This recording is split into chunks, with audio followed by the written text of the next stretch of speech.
You've watered, weeded, planted, and pruned. But by mid to late summer, even the most enthusiastic gardener can start to notice signs of burnout. If your garden is looking a little weary, don't worry. A mid-season reset is easier than you think. In this video, we'll walk you through practical, real-world tips to revive your garden and keep it thriving through late summer and into fall. Welcome to Home and Garden Review Nook. We share simple tips, honest reviews, and clever ideas to help you love your space and lifestyle more. Hit subscribe and stay tuned.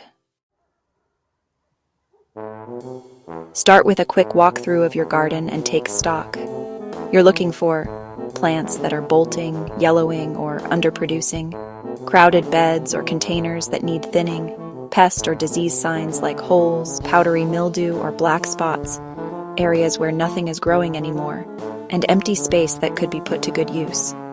Keep a notebook or snap a few photos. A garden reset isn't just about reacting. It's about making informed adjustments.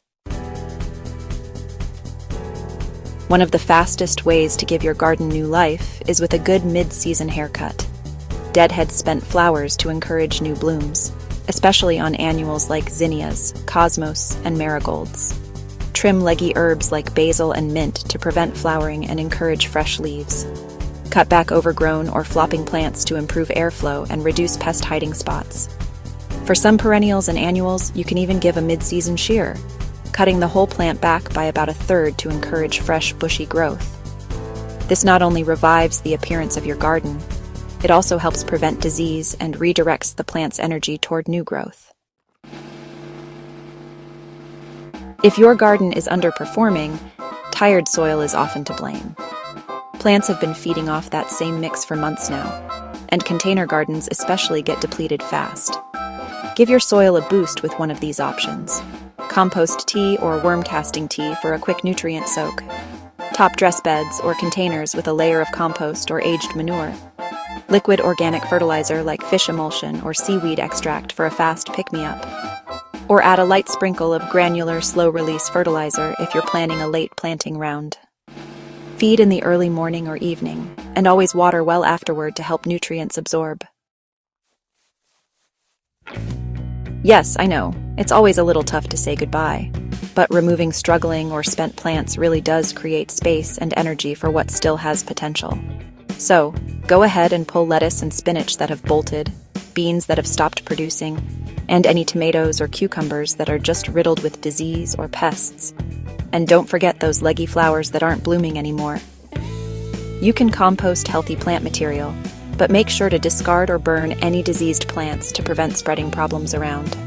Just think of this as editing your garden, removing what's done so the stars of the season can really shine. Before we go any further, a quick reminder. Check the description below for links to some recommended products. Now that you've cleared out some space, you can totally take advantage of the remaining warm weeks with quick-growing crops. Some great options to plant mid to late season, depending on your zone, are radishes, which can mature in about 25 to 30 days. Bush beans that are fast and productive in warm soil, leafy greens like kale, arugula, and mustard greens, and even carrots and beets for a nice fall harvest. And don't forget herbs like cilantro, dill, and parsley, since they really prefer cooler weather. Just look for seed packets labeled early maturing or 60 days or less to harvest for the best results. So, potted plants especially need a little TLC by midsummer. First, go ahead and remove the top inch of soil in your containers and replace it with some fresh mix or compost. You might also want to reposition your containers to prevent heat stress, or to help them get more light if they're slowing down. Don't forget to mulch your garden beds and pots to hold in moisture and reduce those pesky weeds. And hey, if you're seeing fungus gnats or mold, just let the top of the soil dry out before watering again. Here's a bonus tip. Add a decorative top layer like straw, crushed leaves, or bark chips to instantly freshen the look of tired containers. By now, your plants are larger, temperatures are higher, and, well, soil dries out a lot faster. But that doesn't mean you should be watering all the time.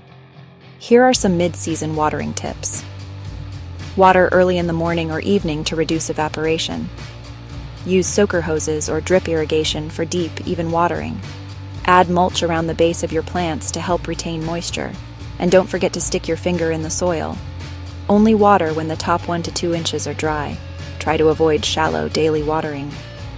Plants actually do better with deep watering 2 to 3 times per week than with daily sprinkles. Warm weather means, well, thriving bugs. If your garden suddenly seems overrun, it's definitely time to take action. You can handpick beetles or caterpillars early in the day. Use neem oil or insecticidal soap for those soft-bodied pests.